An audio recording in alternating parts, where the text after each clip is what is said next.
I don't think there's anything more embarrassing for a cheater than when he's outplayed by someone who's legitimate.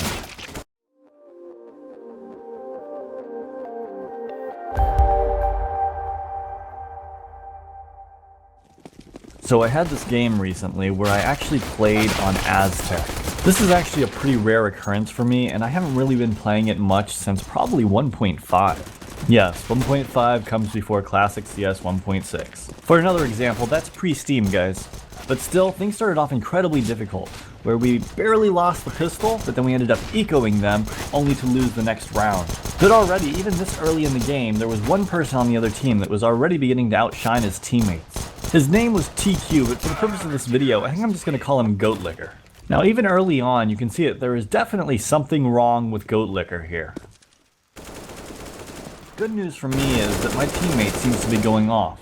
Fawn, you guys probably know him by now. For those of you that don't, feel free to check him out. His YouTube name is obviously right.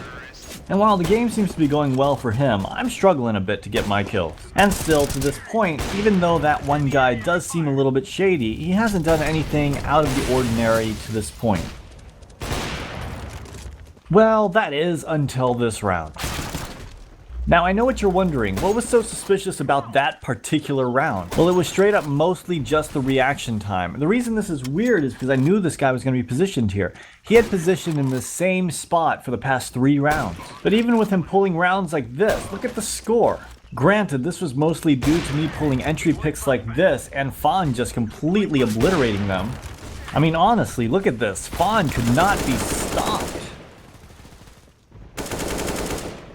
He was just picking them off, one right after another, right after another.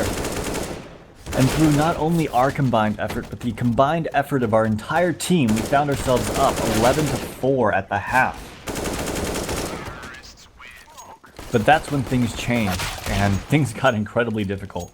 Goatlicker started to hit all these crazy 1-deags. Followed that up by buying a scout, and obviously we could tell that his aim had gotten much better all of a sudden. But that's okay, because the save rounds were over and it was time for us to buy some real guns, and I wanted to try to start this off strong. Goatlicker down. After that, that round finished pretty easily.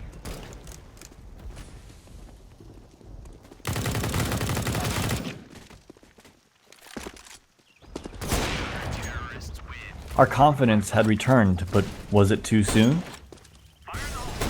Before we knew it, we had dropped another round to him, and we decided to switch up positioning.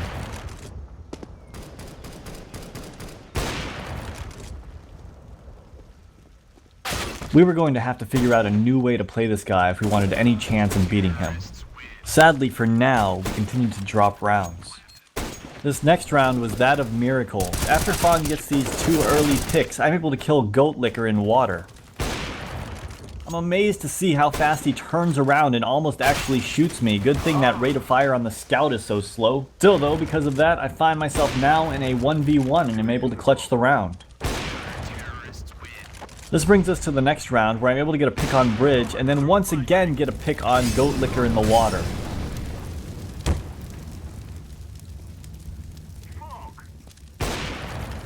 Which somehow he was still able to turn around for. Still though, I was able to wrap up the round without too many issues. On the next round, I tried to repeat the same success, getting the pick on Bridge Room and then once again peeking water, and while I was able to get a pick, it wasn't Goatlicker. But I was still hopeful that I'd find a way to get him. Sadly, as you can see here, hope doesn't seem to win rounds. The next round started off strong, with Fawn getting the bomb down in water. Sadly, I wasn't able to capitalize on it as much as I'd like and found myself in a 2v1. And worst of all, one of the 2 was Goatlicker.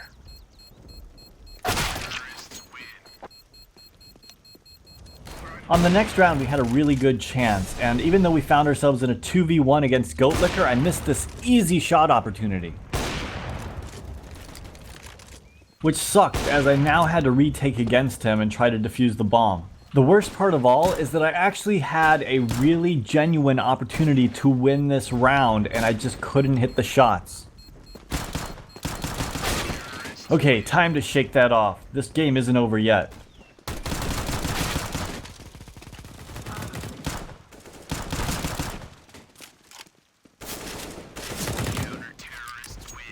And with that, we had our 15th round in the bag, and we had one more chance to pull this off.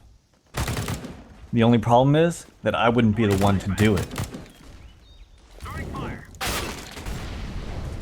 Nope, that responsibility sat solely upon Fawn's shoulders now.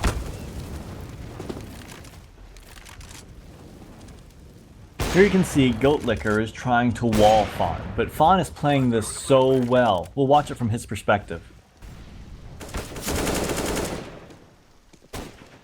Watch as he maneuvers around, keeping the box and the door in front of him, making it too thick for Goatlicker to wall him through it. And when he peeks over to the right, he makes sure to keep that wall in front of him, which is also too thick to wall through. And with that pick, we now have a 4v1 scenario. So now all we need to do to win this game is get everyone set up in a nice little crossfire. So if one guy gets killed, the other guy can get the trade onto Goatlicker. This game is practically as good as one.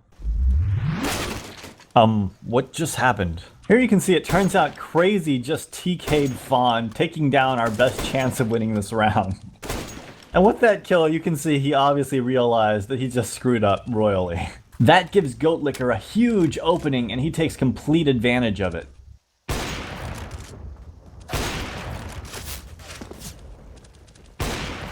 And with that, he is in a 1v1 and able to pull off this final round, but I still consider this a win, as this guy is going to get banned, and we still tied him, thus demoralizing him.